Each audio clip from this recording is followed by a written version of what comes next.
ಎಲ್ಲರಿಗೂ ನಮಸ್ಕಾರ. ಎಲ್ಲರೂ ಹೇಗಿದ್ದೀರಾ ಫ್ರೆಂಡ್ಸ್? ನಾನು ತುಂಬ ಚೆನ್ನಾಗಿದ್ದೀನಿ, ನೀವು ಚೆನ್ನಾಗಿದ್ದೀರಾ ಅಂತೇಳಿ ಅಂದ್ಕೊಂಡಿದ್ದೀನಿ. ಸೊ ನಾನಿವತ್ತು ಅಕ್ಕಿ ತರಿಯಿಂದ ಉಪ್ಪಿಟ್ಟು ಮಾಡೋದಕ್ಕೆ ರೆಡಿ ಮಾಡ್ಕೊಂಡಿದ್ದೀನಿ. ತುಂಬ ರುಚಿಯಾಗಿರುತ್ತೆ. ಬನ್ನಿ ಹೇಗೆ ಮಾಡೋದು ಅಂತೇಳಿ ಒಂದು ಬಾರಿ ನೋಡ್ಕೊಂಡು ಬರೋಣ. ನೋಡಿ, ನಾನಿಲ್ಲಿ ಮೊದಲಿಗೆ ಒಂದು ಬಾಣಲಿ ಇಟ್ಕೊಂಡಿದ್ದೀನಿ. ಬಾಣಲಿ ಸ್ವಲ್ಪ ಬಿಸಿಯಾಗಿದೆ. ನಾನು ಅಕ್ಕಿ ತರಿನ ಮನೆಯಲ್ಲೇ ಮಾಡ್ಕೊಳ್ಳೋದು, ಮನೇಲಿ ಹೇಗೆ ಮಾಡ್ಕೊಳ್ಳೋದು ಅಂತ ನಾನು ನೆಕ್ಸ್ಟ್ ವೀಡಿಯೋದಲ್ಲಿ ನಾನು ತೋರಿಸ್ಕೊಡ್ತೀನಿ. ನೋಡಿ, ಇದು ಒಂದು ಬಟ್ಲು ಅಕ್ಕಿ ತರಿನ ಹಾಕ್ಕೊತಾ ಇದ್ದೀನಿ. ಅಕ್ಕಿ ತರಿ ಅಂದರೆ ಅಕ್ಕಿ ರವೆ, ಮನೆಯಲ್ಲೇ ಮಾಡ್ಕೊಳ್ಳೋ ಅಂಥದ್ದು ನಾನು ಇದನ್ನು. ಸೊ ಇದನ್ನು ಸ್ವಲ್ಪ ಹುರ್ಕೋಬೇಕಾಗತ್ತೆ. ನಾನು ಹುರ್ಕೊಳ್ಳೋಣ ಇವಾಗ. ಇದು ತುಂಬ ಏನು ರವೆ ಹಾಗೆ ಬ್ರೌನ್ ಆಗೋಷ್ಟು ಏನಿಲ್ಲ, ಸ್ವಲ್ಪ ಫ್ಲೇವರ್ ಬರುತ್ತೆ ಘಮ್ ಅಂತೇಳಿ, ಅಲ್ಲಿವರೆಗೂ ನಾವು ಇದನ್ನು ಹುರ್ಕೋಬೇಕಾಗತ್ತೆ. ಇದಕ್ಕೆ ಯಾವುದೇ ಥರ ಎಣ್ಣೆ ಎಲ್ಲ ಏನೂ ಹಾಕೋದೇನು ಬೇಡ, ಹಾಗೆ ಹುರ್ಕೋಬಹುದು. ಇದನ್ನು ತುಂಬ ರುಚಿಯಾಗಿರುತ್ತೆ. ಸೊ ರವೆ ಉಪ್ಪಿಟ್ಟು, ಗೋಧಿ ಉಪ್ಪಿಟ್ಟೆಲ್ಲ ತಿಂದಿರ್ತೀವಲ್ಲ, ಇದು ಒಂದು ಸರಿ ತಿಂದು ನೋಡಿ, ತುಂಬ ಚೆನ್ನಾಗಿರುತ್ತೆ. ನೋಡಿ, ಇದು ಸಾಕು, ಇಷ್ಟ ಆಗಿರೋದು ತೆಗೆದಿಟ್ಕೊಂಡಿದ್ದೀನಿ. ನೋಡಿ, ಇಲ್ಲಿ ಆಲ್ರೆಡಿ ನಾನು ಎಣ್ಣೆ ಹಾಕಿ ಬಾಣಲಿನೂ ಬಿಸಿ ಆಗಿದೆ. ಅದಕ್ಕೆ ಸ್ವಲ್ಪ ಕಡಲೆಬೇಳೆ, ಒಂದು ಹಾಫ್ ಟೇಬಲ್ ಸ್ಪೂನ್ ಅಂತ ಅಂದ್ಕೊಳ್ಳಿ, ಇಲ್ಲ 1 ಟೀ ಸ್ಪೂನ್ ಅಂತ ಹಾಕ್ಕೊಳ್ಳಿ ಅಷ್ಟೇ. ಆಮೇಲೆ ಅದ್ರ ಜೊತೆಲೇ ಉದ್ದಿನಬೇಳೆನೂ ಹಾಕಿ ನಾನು ಇದಕ್ಕೆ ಫ್ರೈ ಮಾಡ್ಕೊತಾ ಇದ್ದೀನಿ. ನೋಡಿ, ಸ್ವಲ್ಪ ಬ್ರೌನ್ ಆಗಬೇಕು, ಸಾಕಾಗತ್ತೆ. ಇಷ್ಟು ತುಂಬ ರುಚಿಯಾಗುತ್ತೆ, ಡಿಫ್ರೆಂಟ್ ಟೇಸ್ಟ್ ಬರುತ್ತೆ.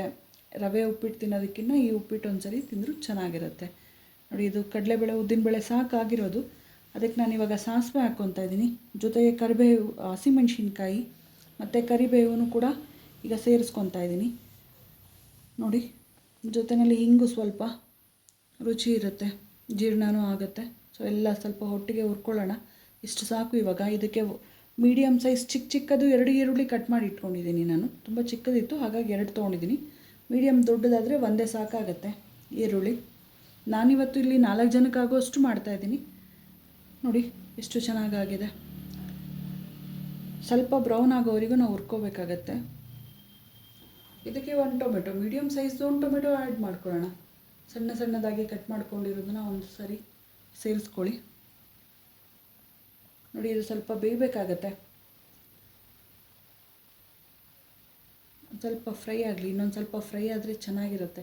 ಟೊಮೆಟೊ ಸ್ವಲ್ಪ ಬೆಂದ್ರೇ ಅದು ರುಚಿ ಸಿಗೋದು, ಇಲ್ಲಾಂದರೆ ಹಸಿ ಹಾಗೇ ಇರುತ್ತೆ. ಇದು ಸಾಕು ಇವಾಗ ಬೆಂದಿರೋದು. ಇದಕ್ಕೆ ನಾನಿವಾಗ ಅವರೆಕಾಳನ್ನ ಸೇರಿಸ್ಕೊತಾ ಇದ್ದೀನಿ.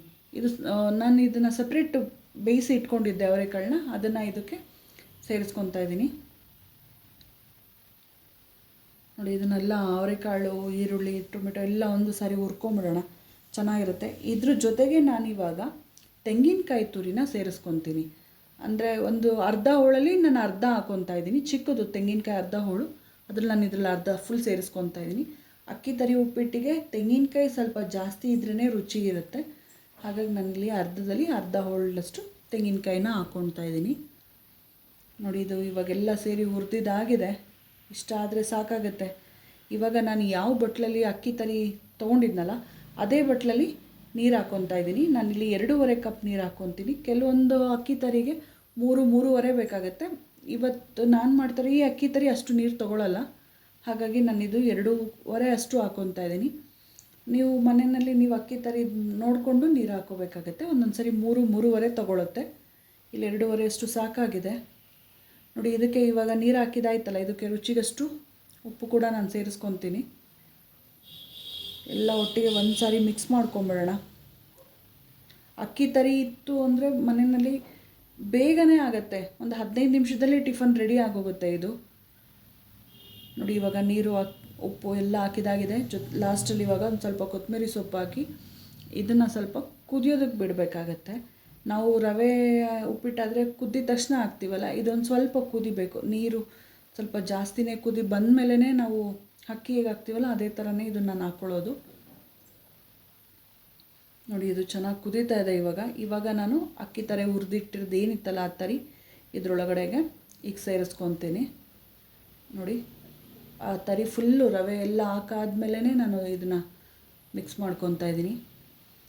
ಇದನ್ನು ಕುದಿಯೋದಕ್ಕೆ ಬಿಟ್ಬಿಡೋಣ. ಒಂದು ಲಿಡ್ ಕ್ಲೋಸ್ ಮಾಡಿ, ಅದು ಸಿಮ್ಮಲ್ಲಿ ಇಟ್ಬಿಟ್ಟು ಲಿಡ್ ಕ್ಲೋಸ್ ಮಾಡಿದ್ದೀನಿ. ಅದು ಚೆನ್ನಾಗಿ ಬೇಯಬೇಕು.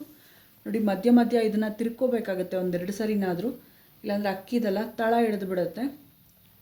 ಹಾಗಾಗಿ ಒಳ್ಳೆ ಘಮನೂ ಬರ್ತಾಯಿದೆ. ನೋಡಿ,